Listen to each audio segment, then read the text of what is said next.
Alors la première question à laquelle on va tenter de répondre, c'est comment choisir son chargeur de batterie. Alors la première question à se poser, c'est de savoir qu'est-ce qu'on a comme réseau de bord en termes de tension, si on a du 12 volts ou du 24 volts, puisque les chargeurs de batterie aujourd'hui sont disponibles dans ces deux tensions-là.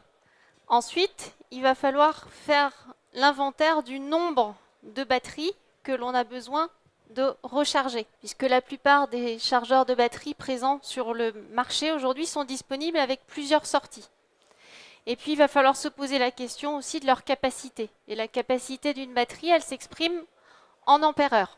Et puis, à bord des bateaux, les batteries sont montées soit individuellement, soit montées en parc. En parc, c'est-à-dire que l'on vient relier ensemble plusieurs batteries en parallèle. Chez Christech, la règle de base, c'est de calibrer le chargeur à 10% de la capacité du total du parc batterie. Donc, dans les installations les plus classiques, on a souvent une batterie de démarrage, on a un parc service, et puis on peut avoir des parcs additionnels qui sont dédiés par exemple au gain d'eau ou au propulseur d'étrave.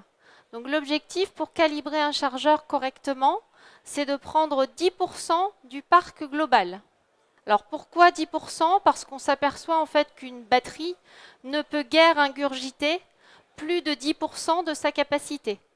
Hormis les nouvelles technologies telles que le lithium-ion aujourd'hui qu'on peut recharger beaucoup plus vite. On va privilégier dans la mesure du possible de dédier une batterie ou un parc batterie à une sortie du chargeur. Pourquoi? Parce qu'en cas de défaillance d'une batterie, quand elles sont montées en parallèle, il y a un risque de venir en fait interagir sur la batterie qui est montée en parallèle à côté. Je fais une petite analogie assez simpliste. Vous êtes à votre domicile, la zapette tombe en panne parce que les batteries sont déchargées. Donc vous allez dans le tiroir de la cuisine, ah mince, plus que 3 batteries neuves, 3 piles neuves alors qu'il en faut 4. Bon, c'est pas grave, vous avez vraiment envie de regarder votre programme favori, donc vous prenez les 3 piles neuves et vous en mettez une quatrième qui est défectueuse. Alors ça va marcher un temps, mais pas très longtemps, parce que justement cet élément défectueux va venir interagir donc sur les autres piles de la zapette. Pour les parcs de batteries à bord des bateaux, c'est pareil. Donc essayez au maximum de privilégier une batterie par sortie du chargeur. Qui peut plus, peut le moins. Je viens juste d'évoquer à l'instant qu'idéalement, on va calibrer le chargeur à 10% du parc total du bord. Ceci étant, il n'y a pas de risque à venir surcalibrer sensiblement un chargeur et ça peut présenter un intérêt dans certains cas. Imaginez que vous rentrez d'une phase de navigation, les parcs batteries sont très déchargés, vous arrivez dans la marina, il est minuit mais vous restez à bord du bateau et vous allez continuer à avoir des consommateurs qui fonctionnent. L'éclairage, le froid, d'avoir un chargeur surcalibré, ça va vous permettre de recharger vos batteries et d'alimenter directement en fait ces consommateurs en même temps. Sachez qu'aujourd'hui, les chargeurs sont régulés, ils sont autonomes, ils vont délivrer aux batteries uniquement ce dont elles ont besoin, sans risque de surcharge. Par contre, à l'inverse, sous-dimensionner un chargeur, ça peut poser un problème à terme sur la durée de vie de la batterie. Pour faire une analogie assez simpliste, imaginez un récipient que vous avez à remplir et un débit d'eau qui est faible. Plus le débit d'eau va être faible, plus ce récipient va être long à recharger. Pour le chargeur de batterie, c'est pareil. Si vous optez pour un chargeur sous-calibré, il va falloir beaucoup plus de temps pour recharger les batteries. Sauf que ce qui fait la durée de vie en fait d'une batterie, ce sont souvent les derniers pourcentages de charge qu'on va restituer. Ceux-là sont vraiment déterminants pour la durée de vie des batteries. Et si votre chargeur est sous-dimensionné, eh bien, il y a un fort risque que ces derniers pourcentages-là, vous n'arriviez pas à les restituer dans la durée. Et c'est assez vicieux parce qu'au fur et à mesure des semaines et des mois, vous allez perdre de la capacité de batterie. Donc soyez particulièrement vigilants à calibrer correctement le chargeur de batterie. Alors toujours dans ce choix de chargeur, on a parlé donc de calibrer le chargeur à 10% du parc batterie. Il faut aussi se poser la question du réseau d'alimentation du chargeur.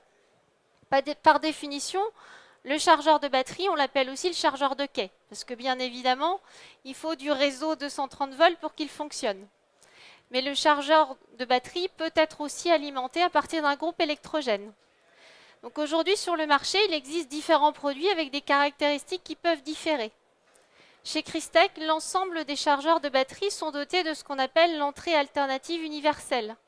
En d'autres termes, ils s'adaptent automatiquement pour des tensions comprises entre 90 volts alternatifs et 265 volts alternatifs. Donc ça laisse vraiment une grande plage, ainsi qu'en fréquence, de 47 jusqu'à 65 Hz. Par définition, un chargeur est un appareil électrique, donc il consomme de l'énergie. Donc il faut aussi regarder combien d'énergie le chargeur va prendre sur le réseau ou sur le groupe. Les chargeurs de batterie Crystec aujourd'hui ont un rendement qui dépasse 90%. Donc ça vous permet de pouvoir l'alimenter à partir d'un groupe électrogène avec des puissances modestes. Alors on vous a schématisé ici donc une installation standard, classique à bord d'un bateau. Donc on retrouve le chargeur de batterie, le fameux connecteur rapide de type Wago, qui est associé pour des questions de normes à son disjoncteur différentiel, 16 A, 30 mA. On a relié les 3 parcs batteries indépendamment, protégés chacun par fusible, un moins qui est commun, et on a rajouté ici la sonde de température optionnelle. Alors cette sonde de température, elle a pour objectif sur le parc principal, le parc auxiliaire, de venir en fait en permanence mesurer l'ambiance thermique dans le compartiment batterie. Si toutefois il y avait une élévation anormale de la température, c'est particulièrement préconisé pour les batteries AGM par exemple, le chargeur va réduire naturellement sa charge. Alors ici donc quelques types de montage classiques, donc avec à chaque fois la représentativité du moins commun, la sortie repérée E pour démarrage, engine, et les 2 sorties de service. Donc si vous n'avez qu'un seul parc batterie, voilà le type d'installation qu'il veut faire. Si vous avez une batterie de démarrage et une batterie de service, vous allez vous câbler de cette manière-là. On peut aussi envisager donc la configuration la plus standard, une batterie de démarrage, un parc service numéro 1, un parc service numéro 2, ou 2 batteries de démarrage, ou encore donc 2 batteries de service, ou 3 batteries de service. Alors, qui dit chargeur dit batterie, forcément. Donc, il faut vraiment se poser les bonnes questions par rapport à son parc batterie. Qu'est-ce que j'ai comme typologie de batterie, comme technologie de batterie? Aujourd'hui, sur le marché, on trouve de l'électrolyte libre, du plomb étanche, du gel, de l'AGM, du lithium, du plomb calcium. Donc, il faut vraiment bien veiller à analyser ce qu'il y a à bord du bateau, de telle sorte que le chargeur puisse être paramétré correctement. Donc pour ce faire, c'est très simple. Donc il suffit d'interagir sur ces 4 micros interrupteurs. Et là encore, donc sur le manuel utilisateur qui est fourni donc avec nos chargeurs, on retrouve pour chacune des technologies la combinaison qui correspond. À l'écran, là, une courbe de charge classique. Les chargeurs modernes, depuis 5-6 ans, délivrent une courbe de charge qu'on appelle 3 états, avec une phase de boost. En boost, en fait, on vient charger à courant nominal, c'est-à-dire que le chargeur il sort son courant maximum. Ensuite, en mode d'absorption, il va avoir tendance ce courant à diminuer, puis à se stabiliser en mode floating. En mode floating, le chargeur et les batteries sont au même potentiel, et le chargeur a l'aptitude en fait à se fonctionner en alimentation si jamais vous avez un frigo qui démarre, des lumières qui sont activées. Et sur nos chargeurs, on a rajouté 2 phases complémentaires qui sont respectivement donc le refresh et le reboost. Le refresh en fait consiste à venir appliquer une impulsion hebdomadaire pour éviter le phénomène de sulfatation quand on a plusieurs batteries qui sont montées en parallèle. Mais il faut faire la démarche d'aller l'activer parce que les batteries AGM par exemple n'aiment pas du tout cette impulsion de tension. Et le reboost, en fait, c'est l'attitude du chargeur de façon automatique à repasser en tension rapide si toutefois il y a des consommateurs qui restent sur les batteries de façon intensive. Donc les produits Crystech sont disponibles notamment auprès du réseau USHIP, donc ils sont présents dans le catalogue.